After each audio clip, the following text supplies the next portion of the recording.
তো বন্ধুসকল স্বাগতম জনাইছোঁ আজিৰ নতুন ভিডিঅ'লৈ আপোনালোকক সকলোকে আৰু এই ৰাতিপুৱাই খুব ধুনীয়া এটা পৰিৱেশৰ মাজেৰে আপোনালোকৰ লগত আজিৰ নতুন ভিডিঅ'টো আৰম্ভ কৰিব লৈছোঁ। গতিকে শেষলৈকে চাব আৰু গোৱা বুলি ক'লে আপোনাৰ মোৰ মনত যিটো ভাৱ হয় তো সেই ভাৱটো আপোনালোকক কিছু পৰিলেও দেখাবলৈ চেষ্টা কৰিম। ভিডিঅ'টো আৰম্ভ কৰোঁ। সকলোকে গুড মৰ্নিং। তো এই আছে আমাৰ ৰুমৰ অৱস্থা, যিটো ৰুম ঠিক আছে, এইটো বেলকনি ধুনীয়াকৈ চাওক, ইয়াতে নাৰিকল আৰু ধুনীয়া এটা পৰিৱেশ। তো নাইট লাইফ দেখাম কেনেকুৱা কি হয় আপোনালোকে চাই দিয়ক ভিডিঅ'ত। তো লাহে সন্ধিয়া হ'ব ধৰিছে, তাৰে মাজতে আগতে আমি সাগৰৰ শব্দটো শুনি লওঁ। পানীৰ শব্দটো খুব ধুনীয়া লাগে ন।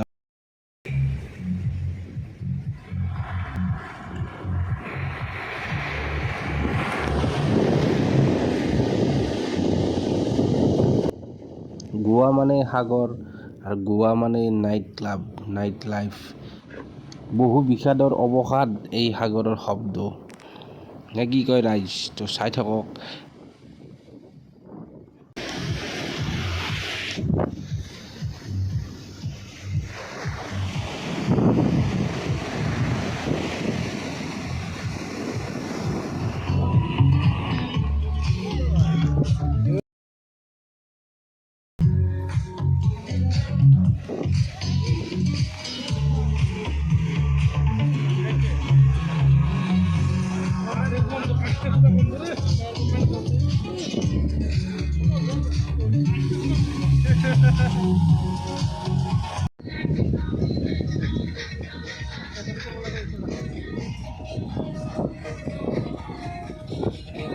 গোৱাৰ নাইট লাইফ চাই লওক।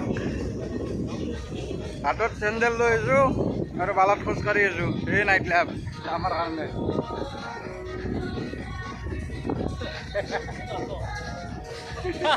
এইৰকম দে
বন্ধুসকল আপোনালোকক যিমানখিনি দেখাব পাৰোঁ দেখালোঁ, এটা আভাস দিলোঁ গোৱাৰ নাইট লাইফ, গোৱাৰ সাগৰৰ বিচৰ পৰিৱেশটো। নিশ্চয় চাই আপোনালোকে ভাল পালে আৰু শেষলৈকে চোৱাৰ কাৰণে আপোনালোক সকলোকে ধন্যবাদ জনাইছোঁ। তো আজিলৈ এৰিছোঁ, অন্য এটি ভিডিঅ'ত লগ পাম অতি সোনকালে। অহা ভিডিঅ'ত গোৱাৰ পৰা আমি গুৱাহাটী কেনেকৈ গ'লোঁ আপোনালোক সকলোৱে দেখা পাব। তো আজিলৈ এৰিছোঁ, বাই।